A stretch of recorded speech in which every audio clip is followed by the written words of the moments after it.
The emergence of Messianic Judaism into the American cultural milieu in the 1960s and 70s brought with it a distinct genre of sacred music with roots in Ashkenazi Klezmer and traditional Jewish liturgy. Since then, Messianic music has come into its own, having been influenced by a wide variety of genres from wherever the Jewish people have been dispersed.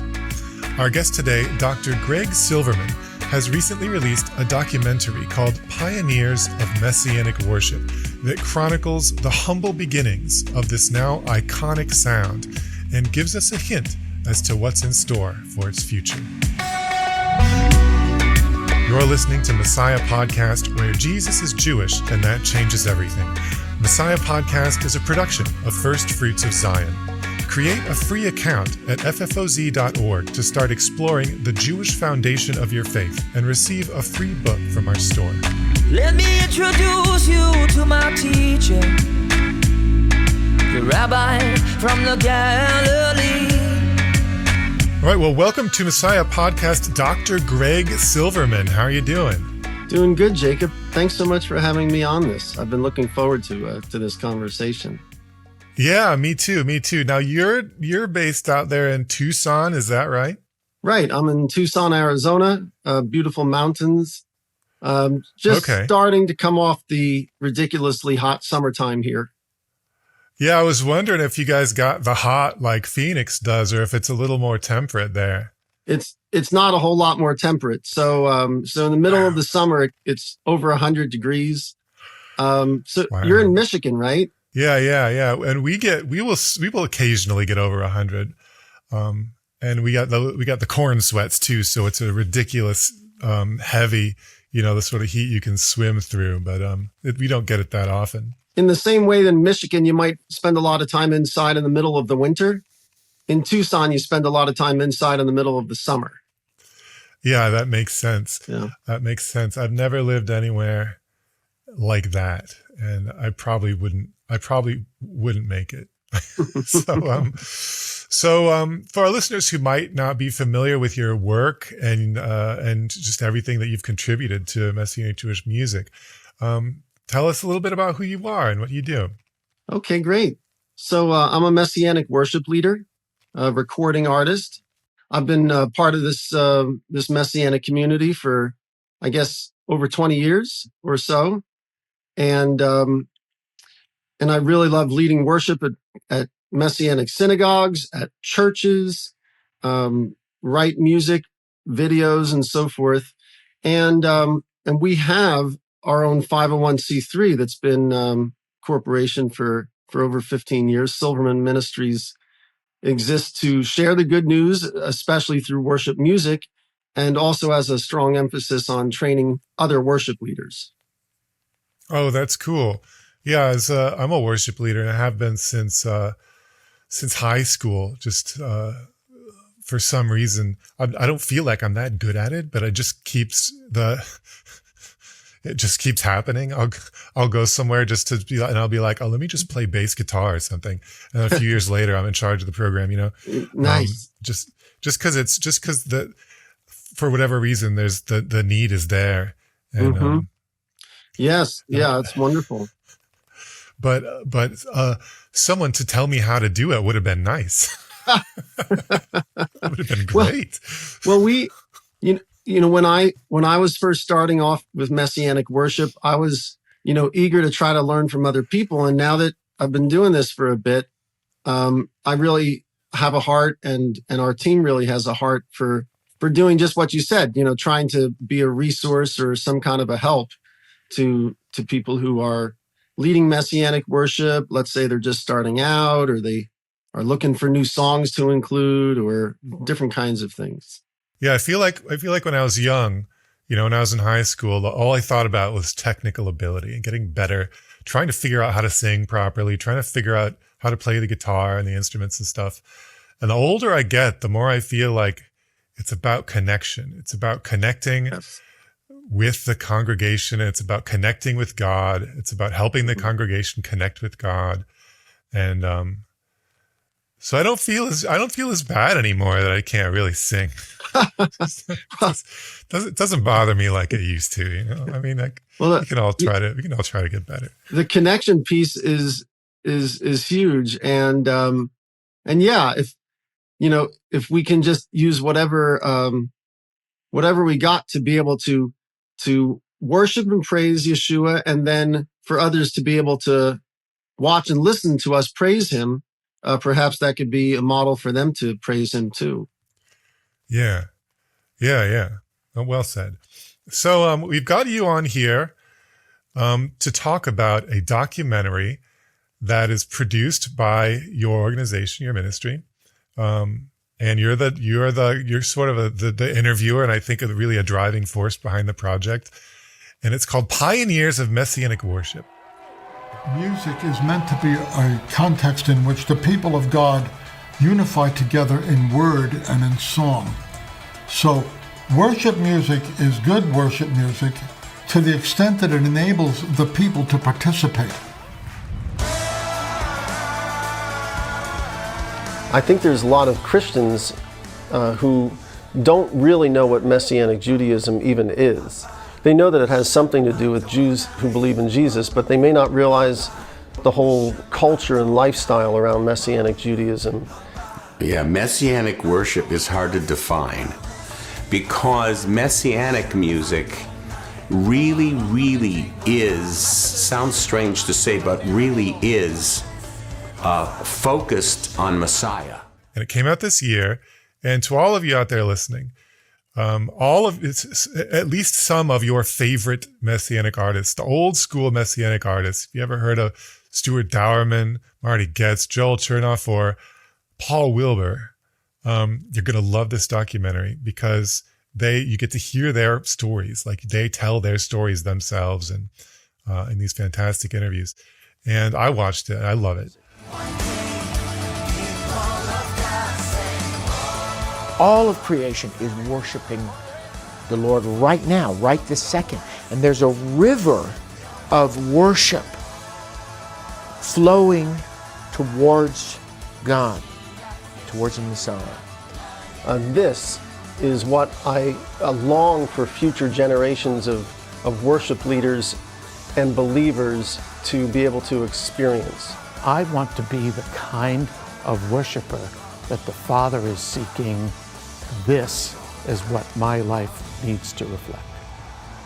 What I want to ask you first is how did this happen? Not just how you were able to get these people in the room with you, which I think is probably a fascinating story in itself, but also like what was the spark that culminated in this being a whole project that you did?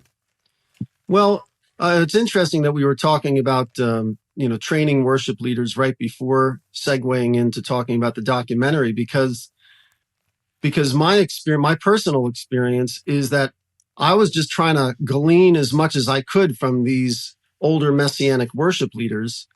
And I realized that they were literally some of the first people to ever write Messianic music in the modern Messianic movement.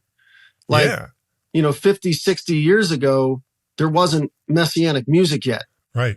Because the Messianic community, there weren't really Messianic synagogues the way they are now. The 1967, the 70s, the 80s started to have these Messianic synagogues, and they needed a new kind of music. So what happened was I actually connected with, I'm friends with a United Methodist pastor. And he has a heart for Israel, and he was making videos of Messianic things. He went over to Israel. He got some video footage of some Messianic artists, including some of the ones that ended up in the final documentary. He was making teachings of him teaching on things with regards to Israel. He just has such a heart for Israel and the Jewish people. So once he came back to the U.S., he asked if he could interview me as a Messianic recording artist. He and I were friends. He realized that I had some recordings and that I've led worship. And so so I met him for an interview, but then after that, I started to cast this vision. I said, thanks for interviewing me, but what if we were to throw some resources and some energy into getting video interviews of the pioneers of Messianic worship? The fellas who had been doing this for decades and decades. And so he and I teamed up. The first interview was with Paul Wilbur. Paul actually came and gave a worship concert at this pastor's church. And then we did long form interview with him. And shortly thereafter, we were able to meet with Marty Getz together with his daughter, Misha, right in their home and ask him about worship. At that point, I was like, okay, that's good. Let's try to put this together and release a documentary. My friend was like, well, Paul and Marty were talking about this guy named Joel. we gotta go get an interview with Joel. And so God brought the pieces together. We were able to interview Joel right there in the MJAA office up in Pennsylvania. And so then I was like, okay, that's, we got our interviews. Let's make our documentary. And the pastor, he pushed me. He said, all three of these guys are mentioning this fella named Stuart Dauermann, who seems to be way back at the beginning of this history story. And God brought it to pass. We were able to interview Stuart Dauermann right in his home. And so I had a heart to share this kind of story for years, whether it be in a book or some kind of a documentary. And then over these past number of years, God's brought it to pass where we were able to get this interview footage. Nice.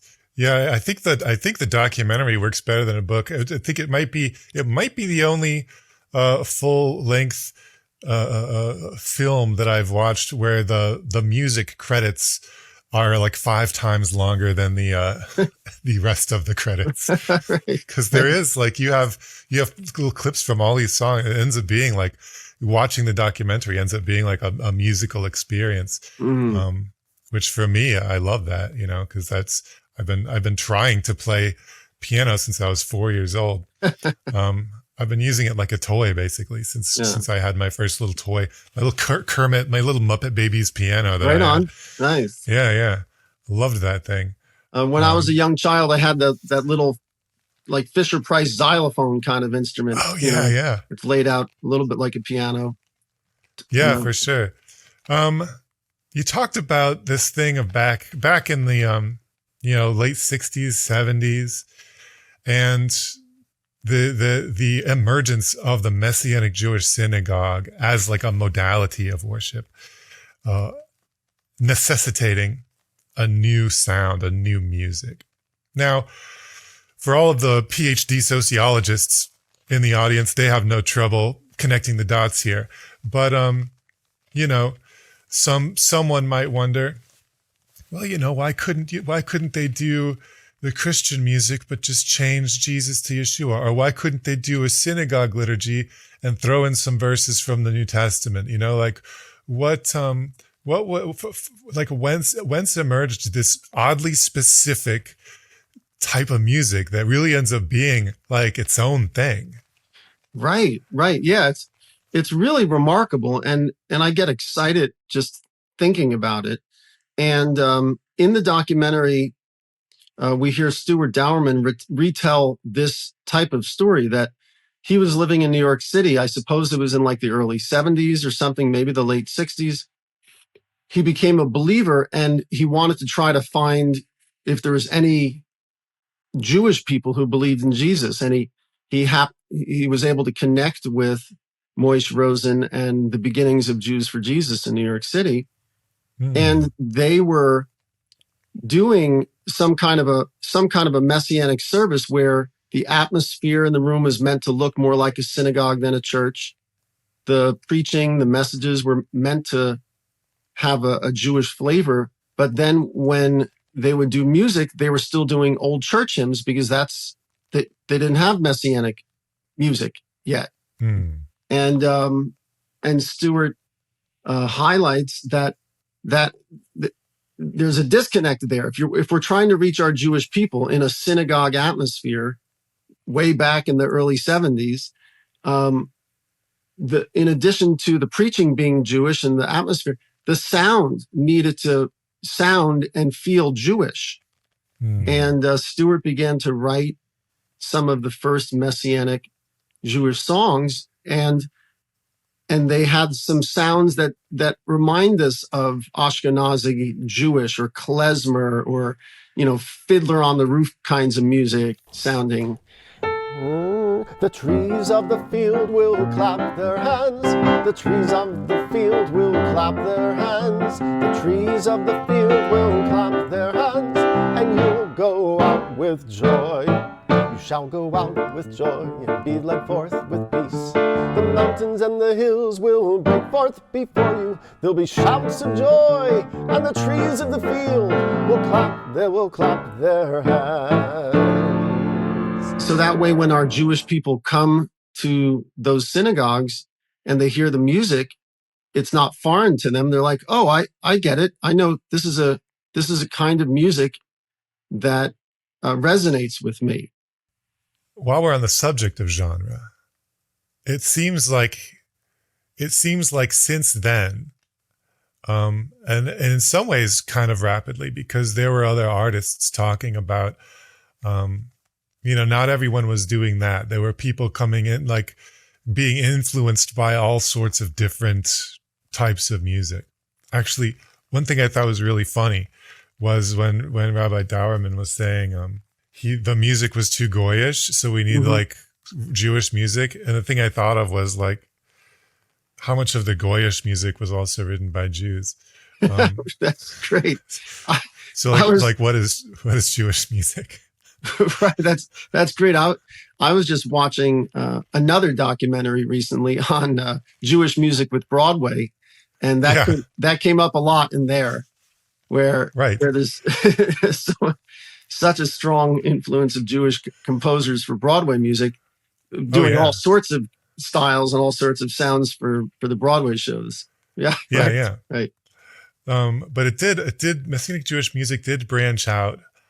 And listening to some of the newer artists, the point was made at one point in the documentary that, there's in Israel, it's almost kind of a world music sound. And we've had like Liat Saba on here. And when you look at, Joshua Aaron and some of these other artists, they're playing instruments I never heard of, Yeah. How did this come about? Like the evolution of Messianic music from this almost Ashkenazi folk tune inspired thing. Right. Would you say that it still has like a quintessentially Jewish character? A lot of the early Messianic songs and Messianic congregations were in the United States first. Within not too long a time, things started to burst and flourish for Messianic Judaism in Israel. But some of the sounds at first were Eastern European because it was based off of a lot of, New York City kind of Jewish culture.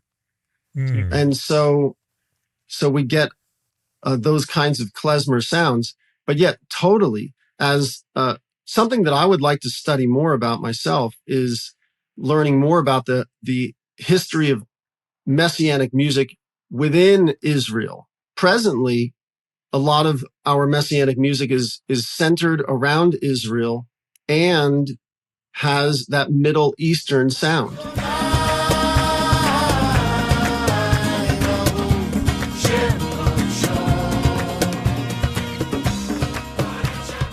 With those different kinds of stringed instruments that we see on the videos you were just referencing. And some of the sounds from Solu, for example.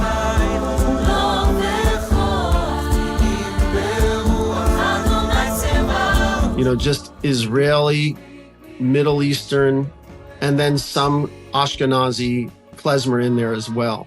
I feel like the same thing happened with food. Like when you think of like Jewish food of generations past, gefilte fish and matzo ball soup or schmaltz or whatever, And then, but now it's like, oh, shakshuka and hummus and all this like Right. more like Middle Eastern food. I find that Yes. fascinating. Yeah, that's a good connect. That makes, I like that. That makes good sense. Yeah.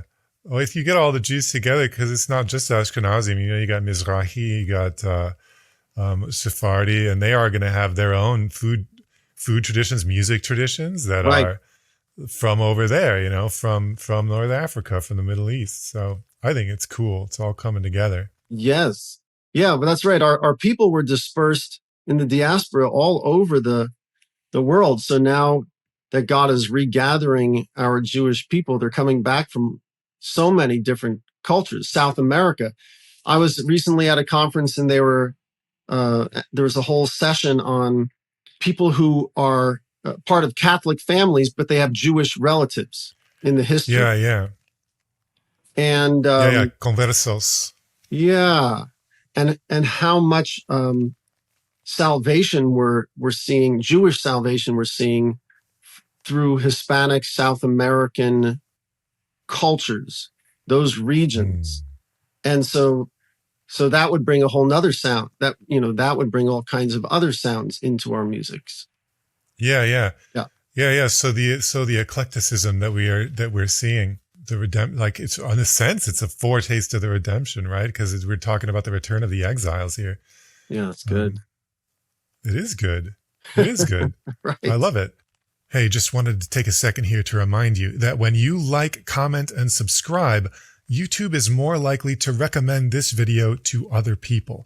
And the more the channel grows, the more of a platform we have to be able to invite other spectacular guests like Dr. Silverman, giving you the opportunity to hear how the Jewish Jesus is changing lives across the globe. So please smash that like button, drop a comment, and subscribe to the channel. These small steps have a big impact on spreading the message of the Jewish Jesus and his kingdom to as large an audience as possible. Thanks. So one of the things that Marty said that I thought was really funny, Marty gets, but also it's true to some extent, was a lot of the Messianic songs. First of all, they tend to be less individualistic, like it's just me and God talking with this song here, even though we're all singing together.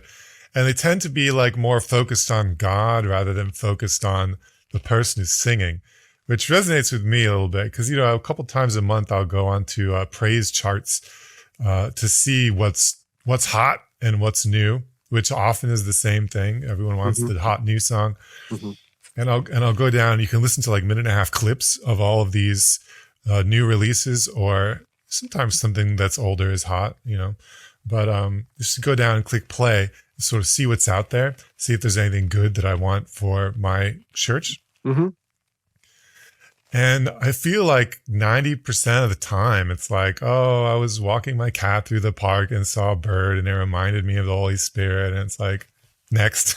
And which makes me feel like a total hypocrite because when I'm writing, it's very personal. Like, I don't know if it's because of large language models can write this perfectly competent, like, here's some information, and I want it to be like more of a narrative, more of a story, something relatable, or if it's just like I don't know, I read too many novels, but it's just the way that I like to write. But with church songs, I'll skip until I find something that seems to be like it's about God, or where God is more of the focus. Right. But I wonder where this came from as far as something specific to Messianic music. What were these early songwriters like? What wellspring were they drawing from that led them to this tendency in the music they were writing? Right. In the documentary, there's an entire section on what makes Messianic music Messianic. What are the distinctives of Messianic Jewish worship and music? And one of the distinctives is that, as you were saying, Marty Getz pulls out that it's Messianic music tends to be corporate as compared to individual.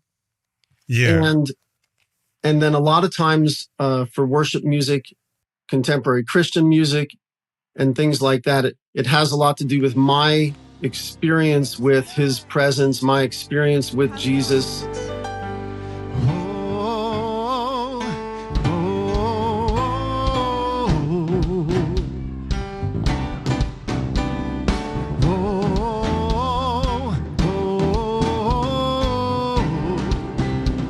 He's coming on the clouds. He's coming on the clouds. Kings and kingdoms will bow down. In Messianic music, there's this feeling of the nations of the earth with Yeshua, or the Jewish people, Israel being regathered to the land, Israel being regathered to the Messiah. I've heard it talked about with regards to pronouns that there's you songs like Lord, you are good and your mercy endures forever. And so those are like second person songs. You are sort of songs. And then there's lots of he songs that's talking about God in the third person, as though you and I were talking about someone who is maybe in the room, or sitting next to us. He has done great things. Yeah, how great is our God? Yeah, and then we have you are good. We have he has done great things. And then there's, I think what you were getting at about individual sorts of worship songs, Christian songs. There's a lot of I songs where the song is about me and my love of Yeshua, or my relationship with Jesus, or how Jesus touched me. And so the pronoun I'll fly away. Yeah. And so the pronoun there is first person. It's a worship song, but it's a song about me. Yeah. That's a perceptive distinction. And so there's one more type of song that I really appreciate that happens in Messianic music. It's I am songs, but it's God speaking from the first person, like prophetic songs, like I will raise the dry bones back to life kind of songs, or I will restore. Behold, he comes, riding on the clouds, shining like the sun. At the trumpet call, so lift your voice. It's the year of Jubilee. Out of Zion to salvation comes. Things like texts from the Old Testament into songs where God's saying, I will do this. I will heal you. I will deliver you. Those kinds of things. So those are I am songs, but they're him saying it as compared to the I being talking about us as the humans. Yeah.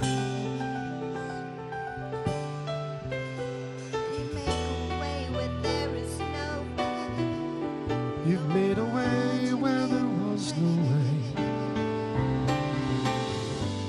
Yeah, there's the Psalm in the bedtime Shema has a lot of that. If I remember correctly.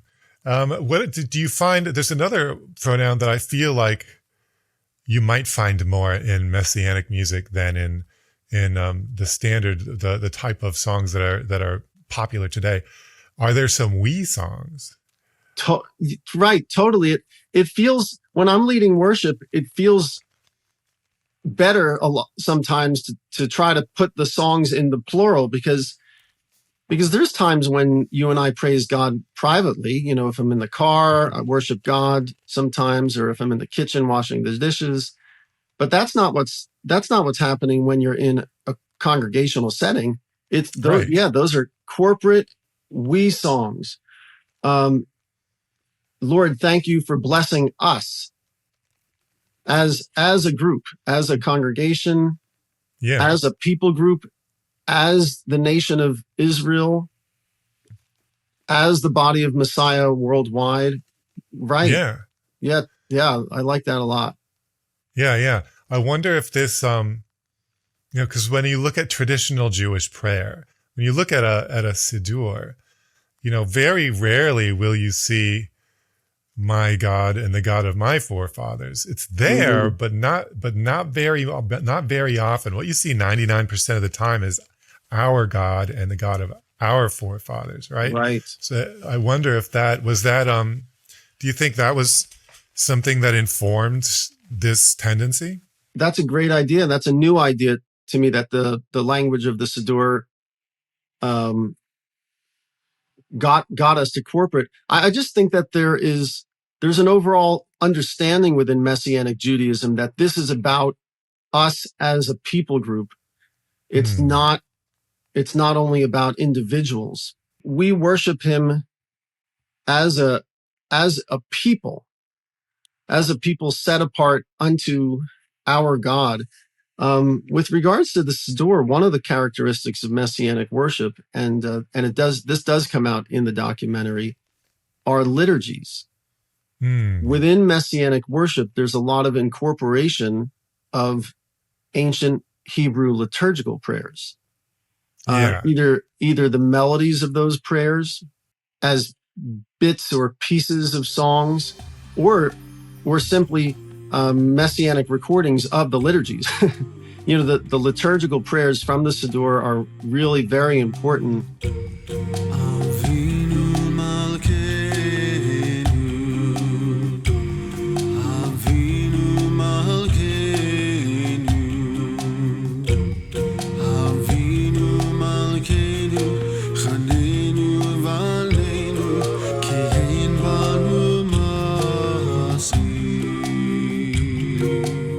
Our Father, our King.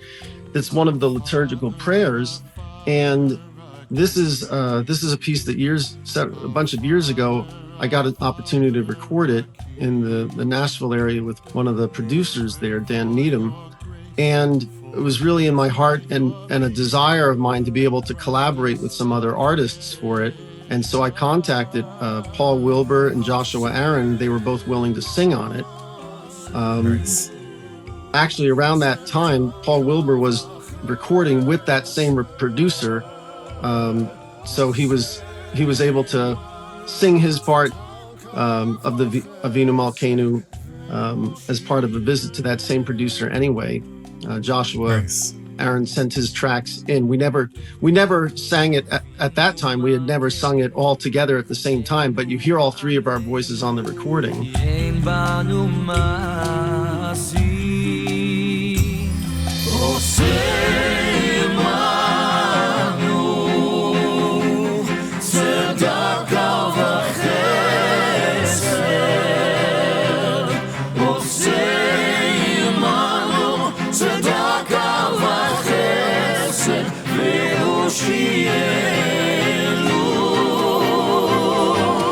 It wasn't until just a few years ago, maybe 3 years ago, that the three of us were all part of a worship event at the same place at the same time, where I got to sing it live with the two of them at a worship night in Mississippi. That was a special moment. That was a treat to be able to do that.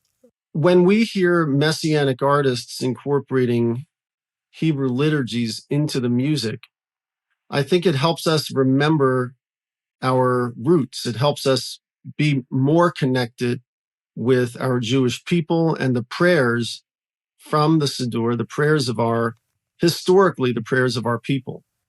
Yeah. I think that's so important. So Lou does a Shema Yisrael song. Joel Chernoff did a Shema Yisrael song. Shea Wilbur and Misha Getz did a Shema Yisrael song as well.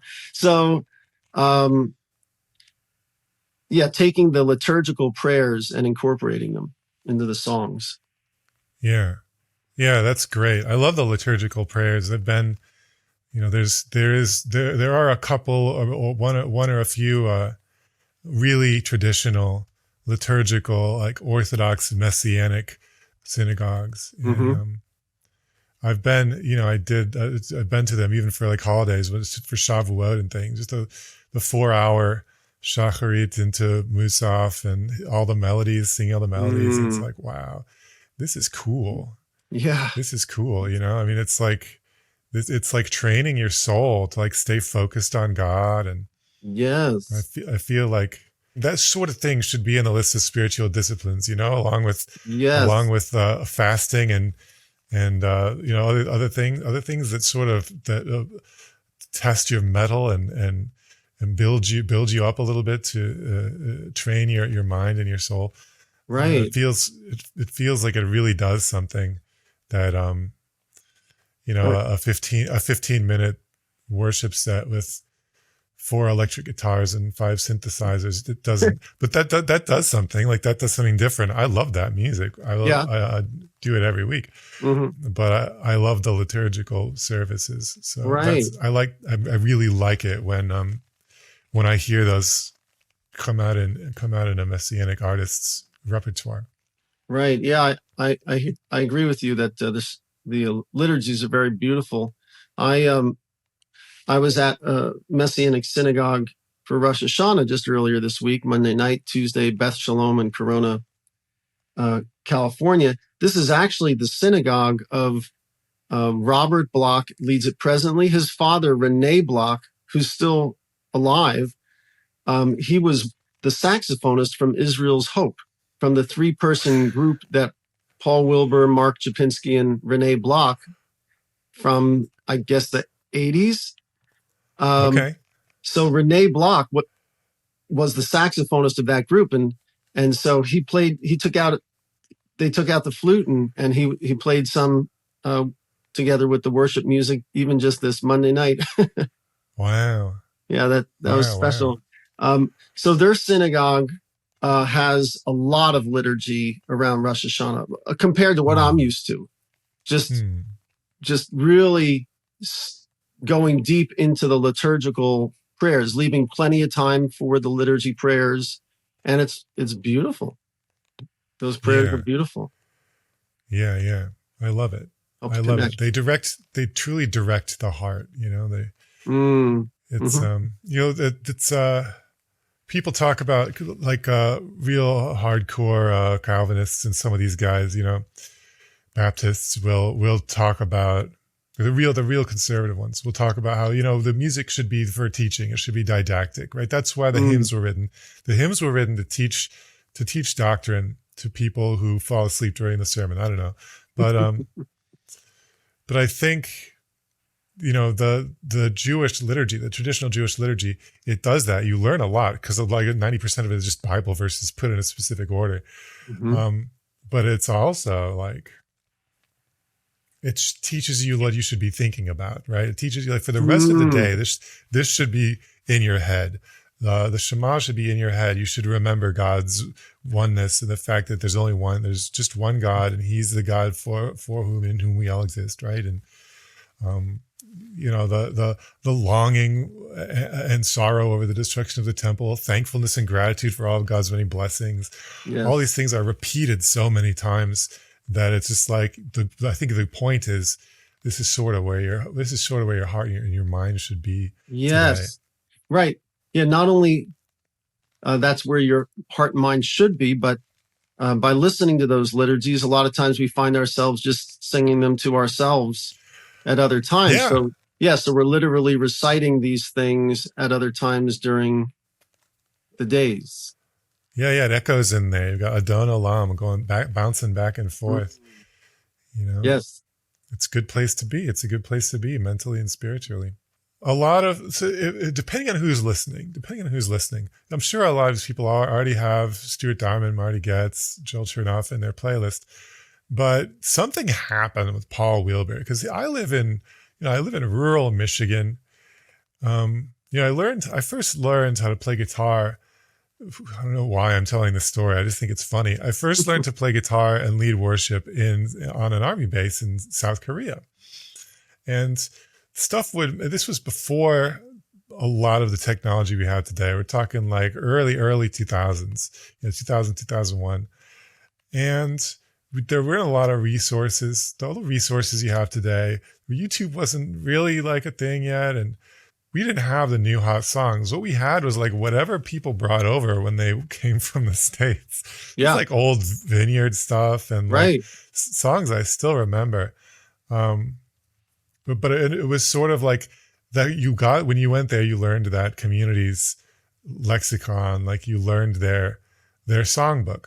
And I feel like, as I was leading worship in a local church, I'm thinking like 10, 15 years ago, it was sort of similar. Like there was a local flavor. this is the sort of songs people like to do here. And there's a lot of like just slightly updated versions, old hymns, things like that.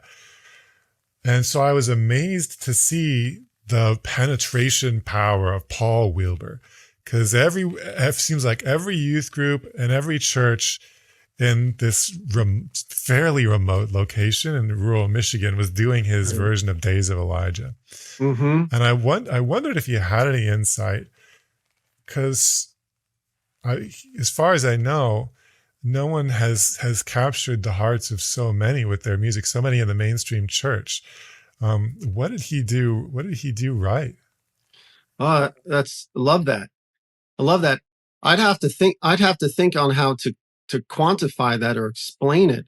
But one thing I can say is that I got a chance to serve as his keyboard player on international tours for about a year, particularly around 2016, 2017. I've had the privilege of playing with him as recently as just this past summer. But during that year, I was part of the England tour, Wales, the Philippines, a number of places across the United States. So I just got the privilege of being able to see and experience him lead worship up close. Just 10 feet away, kind of up close. So he'd be leading worship in like a stadium situation or some kind of arena. And I was getting, without having to pay extra for a front row seat, I was able to just experience it with close proximity.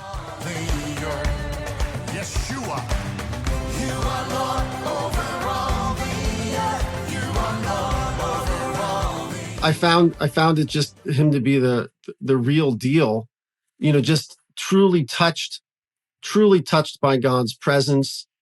See him tear up when he's leading certain songs. Just a sincerely grateful heart before the Lord. So yeah, he's been singing to, in South America, like 100,000 people at once and things like this. The recordings, yes, seem to have penetrated all over the world, and lots of the albums are in Spanish, making big impact in South America. I wonder if it's something to do with the certain sound. I wonder if God used him to be one of the first and most potent to connect the dots between Jewish roots of the faith and Christianity. To praise the Lord and make music to your name, O God Most High, to proclaim your love and faithfulness all the day and through the night. He was able to bring these songs to a Messianic Jewish audience, yes, but to a Christian audience worldwide in all these different languages, all these different cultures, and where they were able to connect with their heart with a heart for Israel. For joy to the Lord, let us shout aloud. Watching him in the interview, I feel like he was tearing up, like just talking about this stuff. Yeah, he's just wholehearted worshiper. I get what you mean when you say he's the real deal. Yeah, and I was moved by so many of the interview clips as we were seeing them, realizing that we caught it on camera and things like that. So in the documentary, for those who haven't seen it yet, it's not only those four pioneers. There's also some younger worship leaders who speak into the topics of what is worship, including Joshua Aaron, Shiloh, with Solu, Misha Getz. And yeah, there's a lot of clips of music, including from people who don't necessarily speak in interview format, but we get to hear their music, and that's all part of the story that's being told. And so, with all of them, we see their sincere heart for worship coming through. It doesn't seem like it's a show. Doesn't seem like it's just, performance or just, this is my day job. I just sing for millions of people as my day job. It doesn't seem like any of that. It seems like they know that Yeshua, the Messiah and the King of the universe, reached all the way down to save them.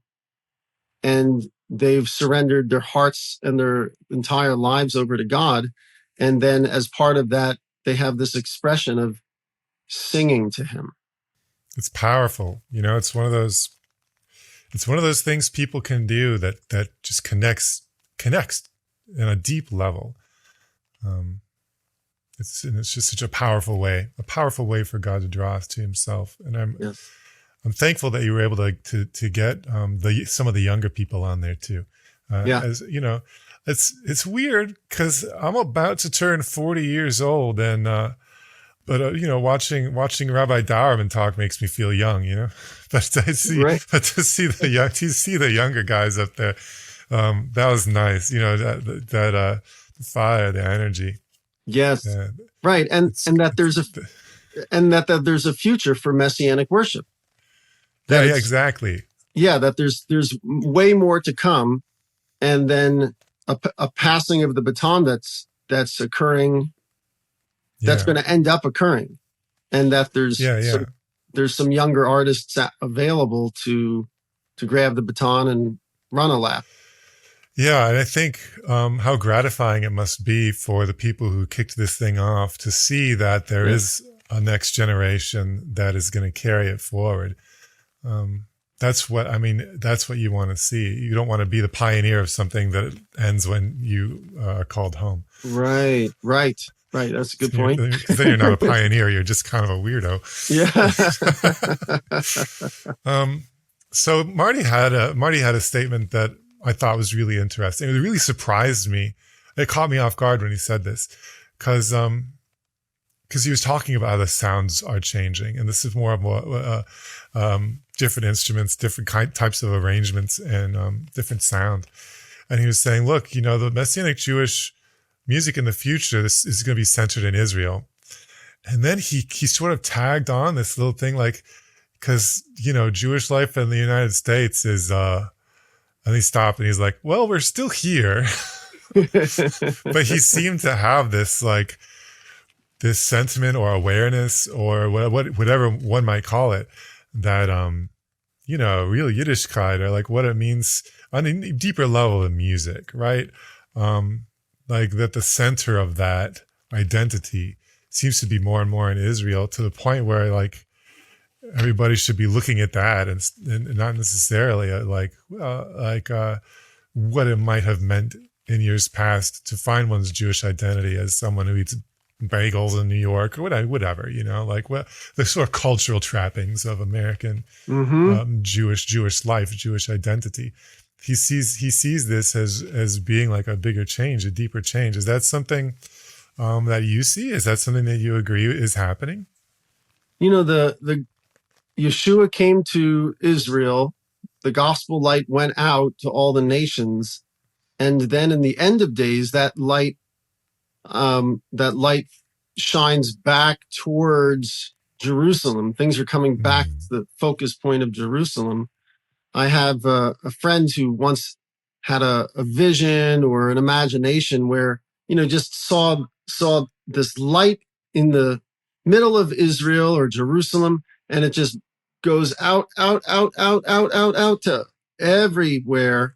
But then in the end of days, it gets pulled back to its Israel's source.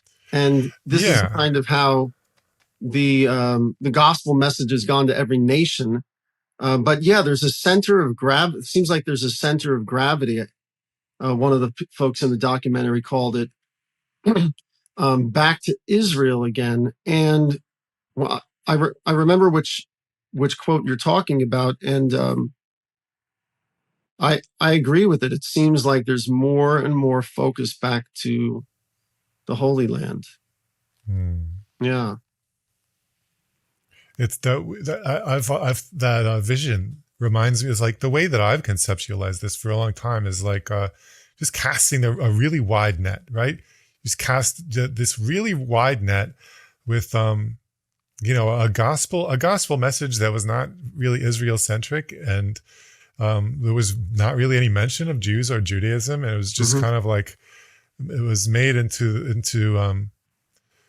this, I don't know what you want to call it, the lowest common denominator or the simplest possible articulation of a couple of Bible truths, just enough to get someone sort of in the door. And this incredibly wide net was cast over the whole world. But then at some point you have to draw the net back in. And I feel like there's something about the return of the exiles to Jerusalem and to Israel that is indicative of a deeper spiritual movement of this happening, right? Like it's end of days. I feel like right, we're in the agreed. end of days. Right, that it's